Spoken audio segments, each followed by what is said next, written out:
I've learned more from failures and insecurities and all sorts of things than I've ever learned from successes in life. In the service industries and working at a grocery store midnight to 8 a.m., I think those jobs taught me more about working in Hollywood than almost anything I've ever done, because Hollywood, you work with a lot of people that are, not necessarily accountable. There's a tremendous flexibility with people who, you could show up a week late and they'll just clap once you get to set. I think working those jobs, they taught me a real kind of steadfast accountability. I always sort of felt like if I'm 5 minutes early, I'm already 10 minutes late. And I'm telling you, that's like half of the good things that have come to me have been about being super and hyper accountable.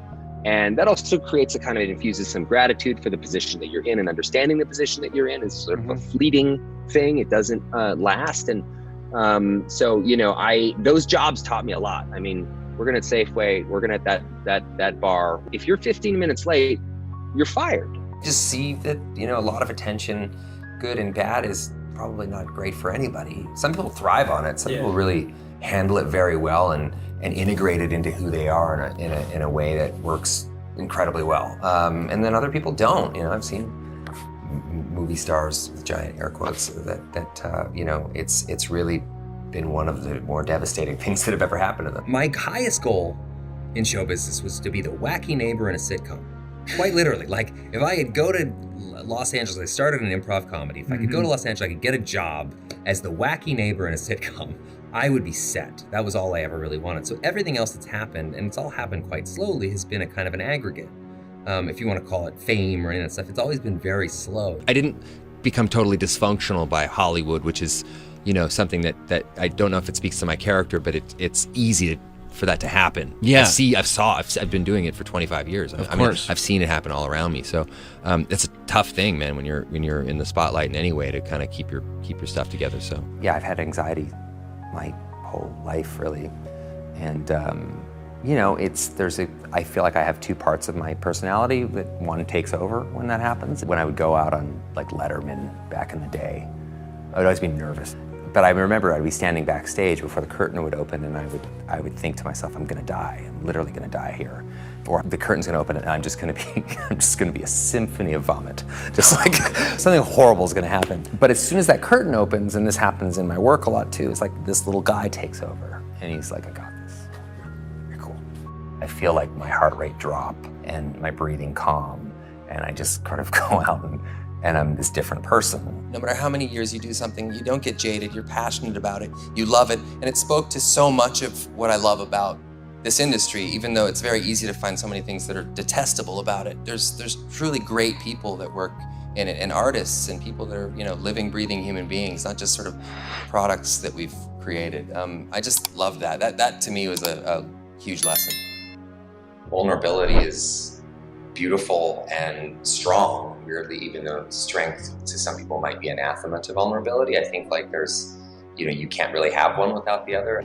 It's so easy to blame yourself or to blame something else, and it's actually that idea of leading with vulnerability and admitting that just because you're the father doesn't necessarily mean you know what's best. To be able to start conversations from a place of openness and not knowing and vulnerability is a huge honor.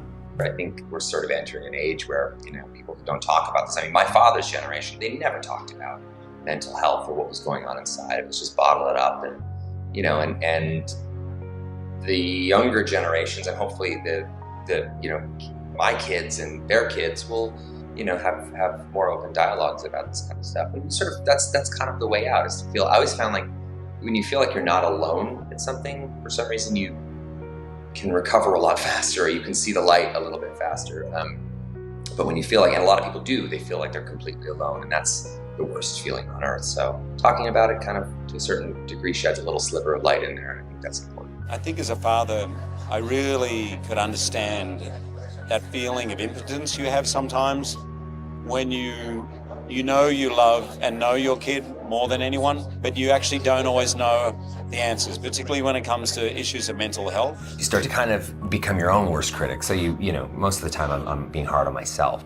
And I was like a real introvert as a kid. I did not like school. I did not like the social pressures. I didn't like the dynamics. Yeah, I think my 12-year-old self would be proud of me because I do this thing in a way that has some integrity. I like to think that 12-year-old would look at where I'm at and we're doing all right, I think. We need friends, we need support in the community, we need teachers. There's so many people that influence us, that guide us along the way. That really leading with that vulnerability leads to the possibility of really actually being able to understand and empathize with those people around you, to walk in their shoes and have real honesty. Never worry alone. That we're all in the same boat. That this mental health issue is a crisis everywhere in the world. And no one is immune to it. Everybody knows somebody, if they're not dealing with it themselves or close to them. This is something that we need to talk about. Part of why I've been successful, I think, in my business life is being somewhat self-aware, and I understand the idea that when you extract a lot from a system, you need to put some back in as well. So part of it comes from that. I can't, safely say that I would enjoy my position in life if I wasn't sharing it. Not just sharing wealth, but also sharing power, stepping aside where appropriate as well. And you can do all these things, and at the end of the day, like, you're still doing all right. Yeah. It doesn't change much for your own personal situation, other than it really feels great